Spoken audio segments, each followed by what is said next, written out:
Hi, in today's video I'm going to be covering how to install the FFmpeg Rust scripts on Linux. These are a port of my original FFmpeg shell scripts converted to Rust, and we have 32 statically compiled binaries that you can install on Linux.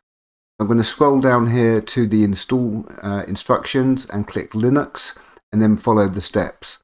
So these scripts have external dependencies that you actually have to install. So you don't need Rust installed to actually run the scripts, but you do need to install some external dependencies. So these are the instructions for Debian or Ubuntu. If you're on another flavor of Linux, then use the appropriate command for your system. So we're going to install FFmpeg, and we're going to install fdfind. And one note is in the README instructions for using FD, the command that I'm running is actually FD, but on Ubuntu and Debian the command is fdfind, so bear that in mind. You can always create an alias for FD to fdfind if you want. So install FFmpeg and fdfind. What you also need to do is install yt-dlp and Dino. And it's best to manually install yt-dlp because you'll have a later release than is available in the package manager. So you can do this by running this command to install the latest release at the time of recording. I think that's correct. Check the yt-dlp documentation and basically download the Linux version and copy it to your bin directory. So you do need to create a bin directory on your system for yt-dlp and the Rust scripts. After that, what you need to do is make yt-dlp executable by running changemod +x in the path to yt-dlp. And you can upgrade yt-dlp by running yt-dlp-U. Now what you need to do is install Dino, which is a requirement for yt-dlp, and you can do that by running this command here. And to upgrade Dino, you just run Dino upgrade.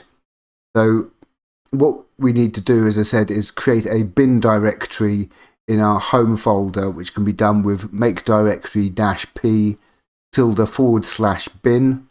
And then what we need to do is edit our ZSH env file if you're using the ZSH shell, and what you need to do is set up the path for yt-dlp Dino and configure the FFplay video driver.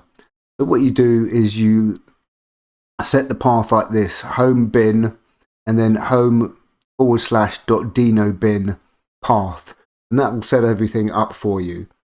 What you also need to do is add this bit of code to get FFplay to work correctly by exporting the SDL_video driver, either for Wayland if you're running Wayland, or X11 if you're using X11, and then source your ZSH env file. Now, if you're running Bash, the steps are pretty much the same. You create the bin directory, you edit your bash rc file, and add this code here to add the home bin directory and the path to the Dino bin directory as well. And then export either SDL_video driver for Wayland or X11 if you're running X11. And then source your bash rc file. Next step after that is to download the latest release. So we'll come across to the release section down here, and you're going to want to download the Linux tar.gz file and then the SHA-256 checksum. I'll just wait for this to finish downloading, then I'll download the checksum.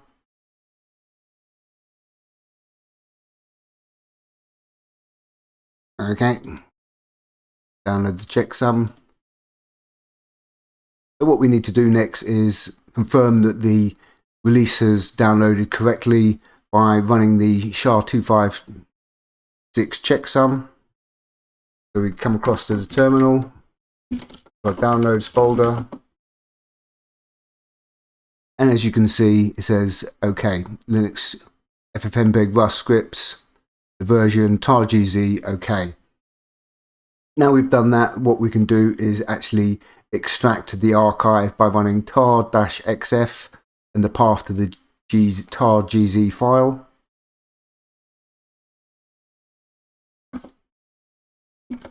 As you can see, that has now extracted the folder. So the last step is to move all of the scripts into the bin directory. And that's it. So I'll put links to everything under the video, and have a look at the overview video I did, which will give you an overview of all the scripts with a demonstration of how to use them.